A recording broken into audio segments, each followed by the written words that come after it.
Hey guys, welcome back to Bree Rice Runs. Today is all about learning to love running.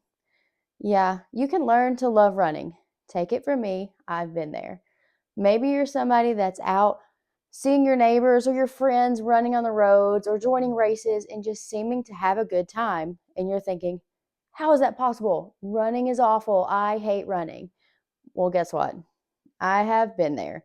I used to despise running, like tried it over and over and over again. Multiple races. At the end of the race, I would swear up and down, I'm never, ever doing this again. It took years, but finally I learned how to love running. And that's what today's all about.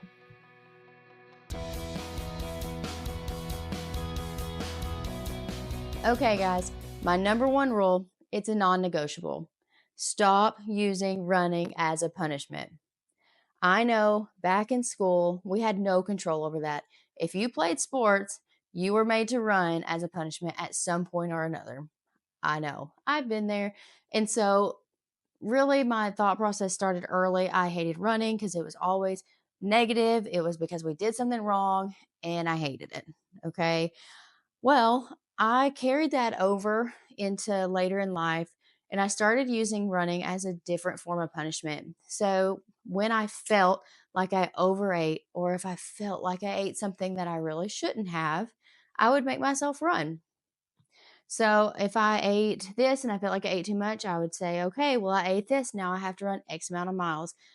Of course, I never wanted to run because it was always as a punishment for something silly like feeling like I overate or just enjoying myself at a dinner.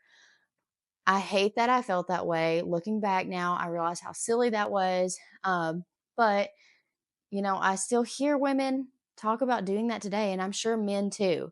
That's my number one rule. Stop using running as a punishment. For number two, I'm taking it back to nutrition again. And it is fuel before and fuel during if your run is past a certain duration. And that's different for everybody. For some, it's around an hour, maybe an hour and a half. For others, it might be a little bit longer than that, which I don't really recommend going much longer than that without fueling. But fuel, because if you don't, it feels terrible. I used to run fasted all the time and it was awful. Like my legs felt like lead, my lungs felt terrible. I felt like my heart would race and I would sit there and wonder, why am I so bad at running? This hurts every time I do it. It just doesn't feel good. Well, I had no fuel. Like your car doesn't go without gas. Why would you think your body would go without the fuel it needs? I mean, it's logic. Don't run fasted unless there's just some reason that you have to. It just doesn't feel good. You're going to get more out of your run. You're going to get more out of yourself and therefore further your training if you're fueling appropriately. And you're not going to be so miserable. So fuel your runs. Okay, I think you're going to enjoy the third rule, and that's slow your run down. I know. That's all the rage right now is zone two training. Well, back when I first started running, I had no idea what zone two training was. I thought your run was useless. You were useless if you didn't get out and just run as fast as you could for as long as you could. And guess what? That's miserable. That's terrible to do well, I didn't run every day because it was awful. I didn't want to. But I would do it, 2 or 3 times a week. And every time I would think, oh, this is so bad. I hate this. And that's because I was just beating my body up, just running as fast as I could every time I was out running. Well, now I try to adhere somewhat to the 80-20 rule. That's 80% easy running, 20% harder type workouts. I have a coach now, so he programs my runs, but it's the majority of my runs are easy zone two type runs, and I enjoy it so much more. So, if the research shows that there's more benefit to spending more time at a slower, easier pace than to go out and do a hard workout every time you're out there, why would you not? It's way more enjoyable, trust me. And then on this note, another thing that I want to add is it's okay to walk if you need to. I thought if you had to walk in a race or if you had to walk in a run, that run or race just did not count. You walked, you're not running. I realize now how silly that was. Now I walk anytime I just really feel like it. If my heart rate gets too high, if I feel like I'm just out of that easy zone and it's supposed to be an easy or recovery run, I slow down and sometimes that's into a walk. And I just enjoy it much better, letting that mental load go of thinking that I just have to run the entire thing.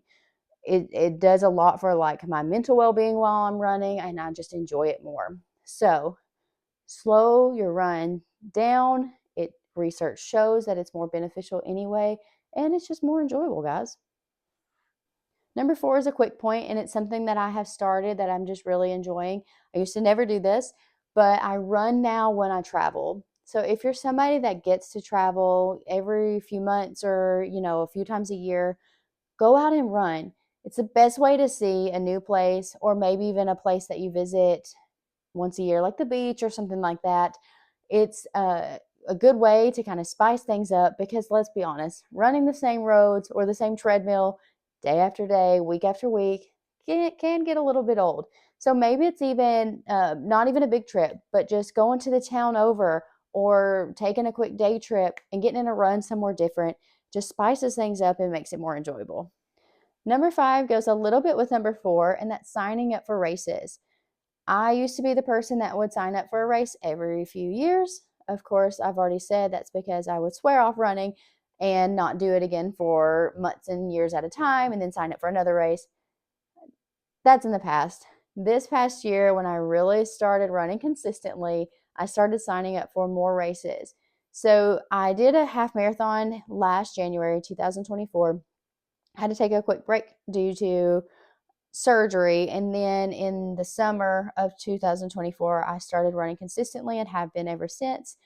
And since then, I have done a 5K, another half marathon, my first marathon, and I just signed up and did my first trail race earlier this spring. And it was so much fun. If you've never done a trail race, I would highly recommend. It's a different vibe, a different group of people, but it's so much fun. And I definitely will be doing more in the future. But I say this because racing it just spices things up. Not only is race day a lot of fun, you get to meet a lot of people in the run community that you may not have had the opportunity to meet before, but also it's a good way to keep the motivation up. I know I seem like I just really love running, but I still have a lot of days where I just really don't feel like getting out and doing my run. Well, if I have a race on the schedule, in the back of my mind, I have that motivator, hey, this is on the schedule, get your butt out there, get the run done.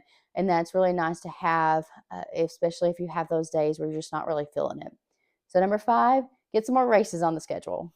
Okay, number 6, not everyone is going to agree with.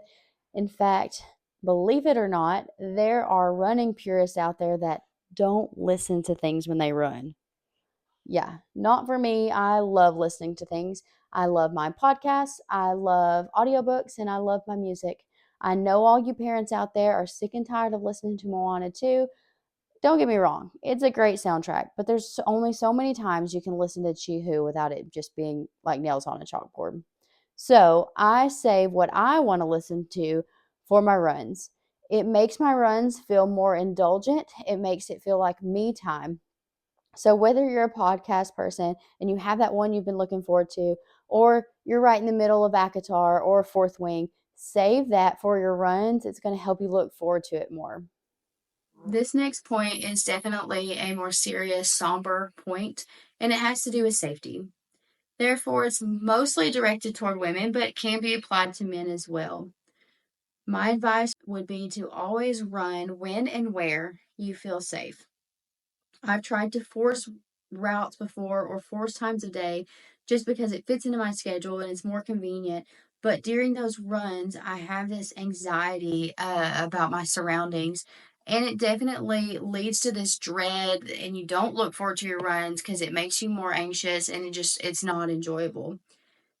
Now I have found a few routes and particular times of the day that I feel safe, and it makes me feel or it makes me enjoy the runs more.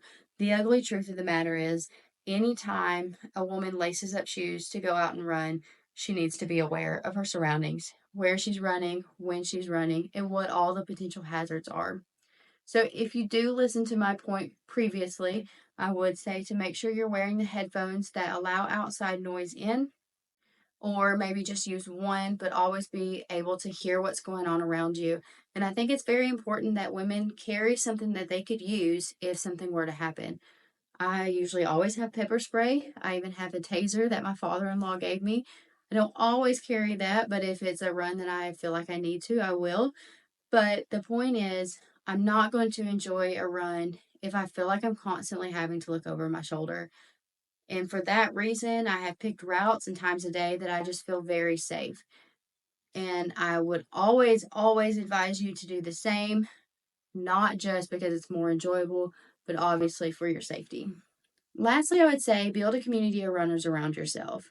I tried to do it as a solo endeavor for a very long time, and it wasn't enjoyable. It wasn't until I really started to reach out to communities online, whether it be social media or other organizations, that I really started to feel like this sense of belonging, kind of like when you're in high school or maybe you're a collegiate athlete and you belong to a team.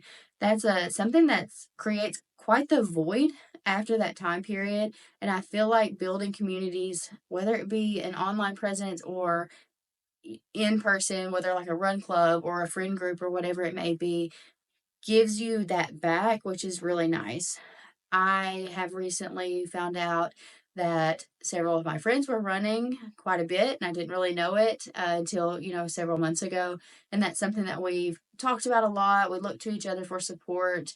And I'm also in the process of co founding a run club for our community, which I think it's going to be a great resource for all the local runners to have a place to go to not only run together, travel to races together, but have this support system to ask for help if you need it, ask the questions that you have. If you want to just talk about this sport that we all know and love so much, this is a place to do it. So I'm really excited about that. Running is a solo sport.